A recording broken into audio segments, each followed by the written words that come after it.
à un moment de la construction de votre projet où vous vous demandez est-ce qu'il faut vous mettre en recherche active d'un associé? Peut-être vous demandez-vous quel choix prendre pour que votre projet ait le plus de chances de réussir. Dans cette vidéo, je vous présente quelques avantages et inconvénients à entreprendre seul ou à plusieurs. Salut, c'est Josiane, je suis entrepreneur, j'ai créé Iwalewa, la marque de cosmétiques Made in Africa.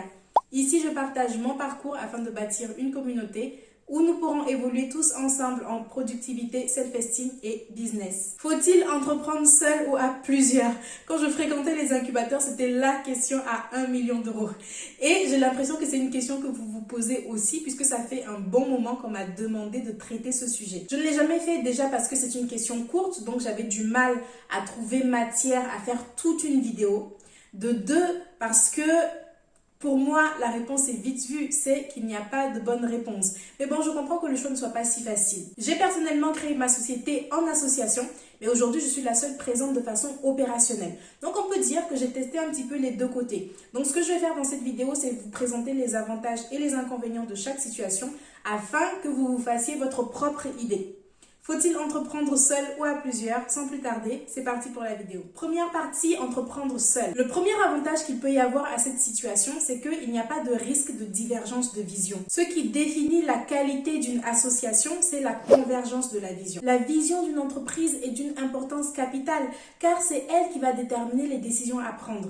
Et en entrepreneuriat, il y a tout le temps des moments décisifs où il y a des choix à faire. Vous n'allez pas prendre la même décision si vous avez envie de construire une multinationale que si vous voulez que votre structure reste une PME. Donc, si entre associés, vous n'avez pas la même vision, vous ne pourrez pas être d'accord sur les décisions qu'il y a à prendre. Et c'est ça petit à petit qui va générer des conflits. Vous allez commencer à mal vous entendre, vous ne saurez même pas pourquoi. Quand vous êtes tout seul, votre vision est votre. Vous ne pouvez pas entrer en conflit avec vous-même.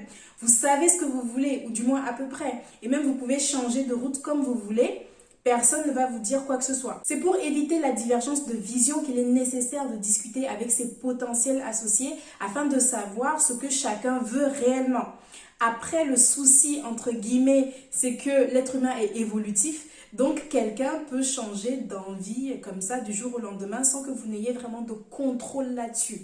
Bon, après ça, c'est un autre problème si au départ, vous avez déjà bien défini ce qu'il en était. Second avantage à entreprendre seul, c'est que vous n'avez pas à rendre de compte. Encore une fois, vous êtes tout seul. Donc, même si vous ne savez pas vraiment ce que vous faites ou que vous décidez de changer de vision même 10 fois, qui va vous dire quoi? Vous êtes seul maître à bord, vous êtes seul décisionnaire. Et cela peut avoir de la valeur pour les personnes qui montent leur entreprise en quête d'une certaine forme de liberté. L'inconvénient majeur à entreprendre seul, c'est d'être tout seul.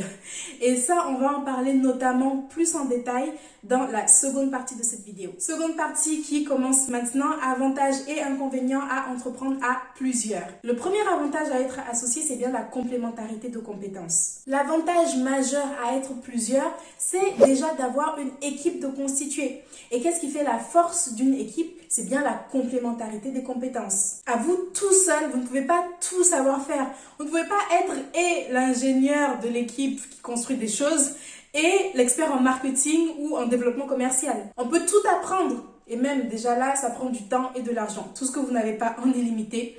Mais devenir expert dans tous les domaines, là, c'est impossible. C'est pour cela qu'à un moment donné de l'entreprise, il faut recruter des profils divers qui ont certaines compétences, qui maîtrisent certains sujets et viennent compléter ce que nous aussi on met sur la table. En association, si vous choisissez proprement, vous êtes bien parti pour et savoir créer le meilleur produit et savoir le vendre. Ce sont les deux aspects du projet qui sont vraiment essentiels. Et ces aspects peuvent prendre la forme de profils divers. Par exemple, pour la vente, votre associé n'a pas à être forcément un commercial expert. Il peut aussi tout simplement être une égérie qui a déjà une image, qui a déjà une audience. Il y a plusieurs possibilités. Les rôles à jouer sont divers, à vous de faire vos choix de façon stratégique. Second avantage de l'association, vous bénéficiez d'un soutien moral. On l'a vu, l'inconvénient majeur à entreprendre seul, c'est d'être seul. Donc, partant de ce principe, l'inconvénient à entreprendre à plusieurs, c'est de ne plus être seul. Comme vous êtes plusieurs à être autant investis dans le projet et à rencontrer la même difficulté, on peut se dire que vous allez la comprendre de la même manière. Le ressenti peut toujours être différent, mais chacun comprend plus ou moins l'enjeu lorsqu'un obstacle vient se dresser sur la route. Rien que ça peut constituer une certaine forme de soutien moral que vous n'avez pas forcément lorsque vous êtes solo entrepreneur. Ça, plus le fait de pouvoir être plusieurs cerveaux à réfléchir sur un problème afin d'en trouver une solution, c'est vraiment pas négligeable. Troisième avantage de l'association, le montant du capital investi. À plusieurs, on peut potentiellement investir plus que nous tout seuls et donc réaliser plus de choses plus vite. Ça aussi, c'est important à prendre en compte. En vrai, l'enjeu quand on s'associe, c'est de choisir avec minutie les profils et de conserver une bonne communication, une certaine entente, parce que ce sont les conflits qui viennent tout gâcher. Et comme ceux-ci peuvent survenir de manière aléatoire, il est essentiel de se protéger en rédigeant à l'avance ce qu'on appelle un pacte d'associés. C'est un document où on va venir rédiger les conditions de la collaboration, qu'est-ce qu'il arrive si telle ou telle situation se présente, etc. Et ça, vous pouvez le faire en présence d'un avocat. Vous avez la matière à faire vos propres choix. Pourquoi je disais aussi qu'il n'y a pas de bonne réponse à faut-il entreprendre seul ou à plusieurs? Parce que les gens ont des désirs, des conceptions de la vie, des personnalités différentes. Pour moi, c'est vraiment à vous de voir qu'est-ce qui convient le mieux pour vous. Là, vous avez juste à expérimenter, vous tromper, vous rendre compte de ce que vous voulez réellement. Dans la vie, il n'y a pas une seule vision des choses. Des entreprises ont été menées à leur succès ayant à leur tête des associés ou des solo-entrepreneurs. Donc, n'allez pas penser que toutes vos chances de réussite résident dans ce seul choix de l'association ou non.